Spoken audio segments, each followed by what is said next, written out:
Hi, this is Jorge Rubino from Devil's Digest. I'm here with defensive line coach Vince Amey. And Vince, I know that coming back home has been our running theme over here with the staff. But there's some alumnus on this staff. Well, I'll give him that. But nobody that played in that stadium over there and staff. Right. That's right.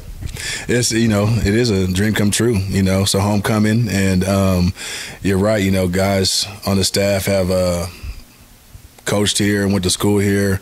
But, I played here and on one of the best teams that have come through here, and a brotherhood that I've created with these guys, and a lot of these guys still live in the state today, and it's a brotherhood that we have, and everybody's happy that I'm back. I'm happy that I'm back, and I'm ready to roll. I'm ready to roll. I mean, I talked to Brian Ward, and obviously a guy that grew up in the Valley, so familiar with the program, but he said people out there don't realize how big this program can be. And you obviously got a taste of it in 1996. I was there in the stands two years after graduating.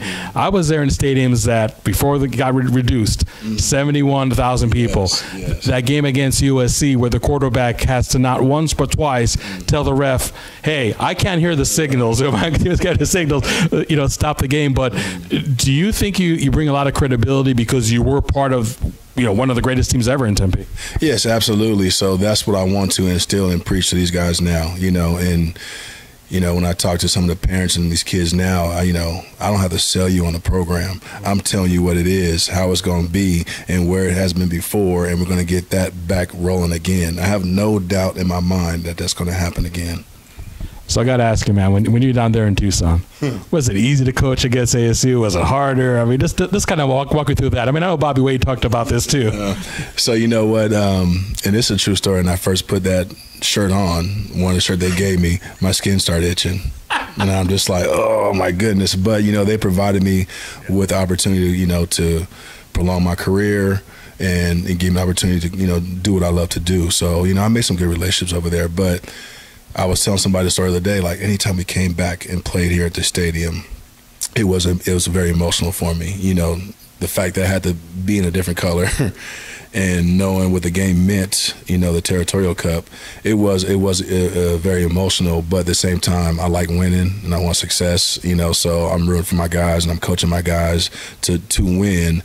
But it was tough.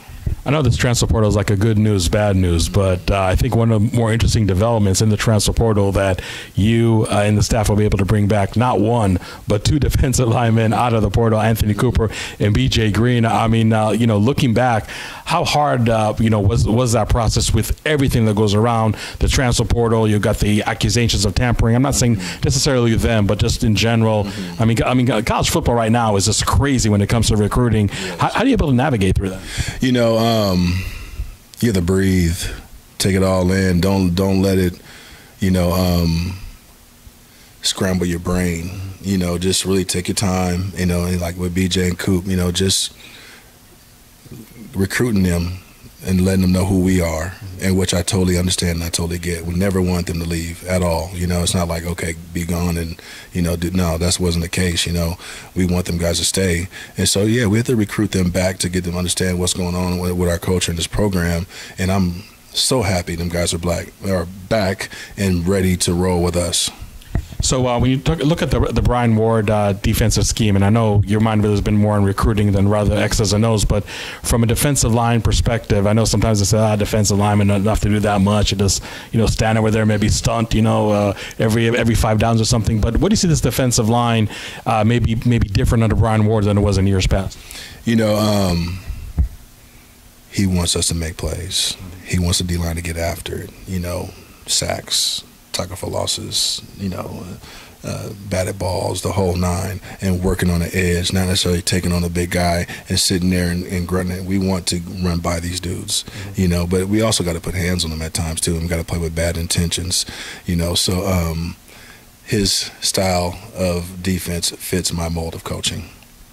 In terms of recruiting, I mean, I've been pretty happy what I got accomplished on the defensive line. I know there's still some work to be done, but how do you feel in terms of recruiting that position, especially when you have like barely 3 weeks to work with? Yeah, I feel pretty good about it. There's with the portal and everything, there's some good guys out there. So come to find out, the kids want to come here and play. Kids that love football, and want to come. You know, they see the excitement and the buzz. You know, social media is huge. You know, and these kids are all over it every day.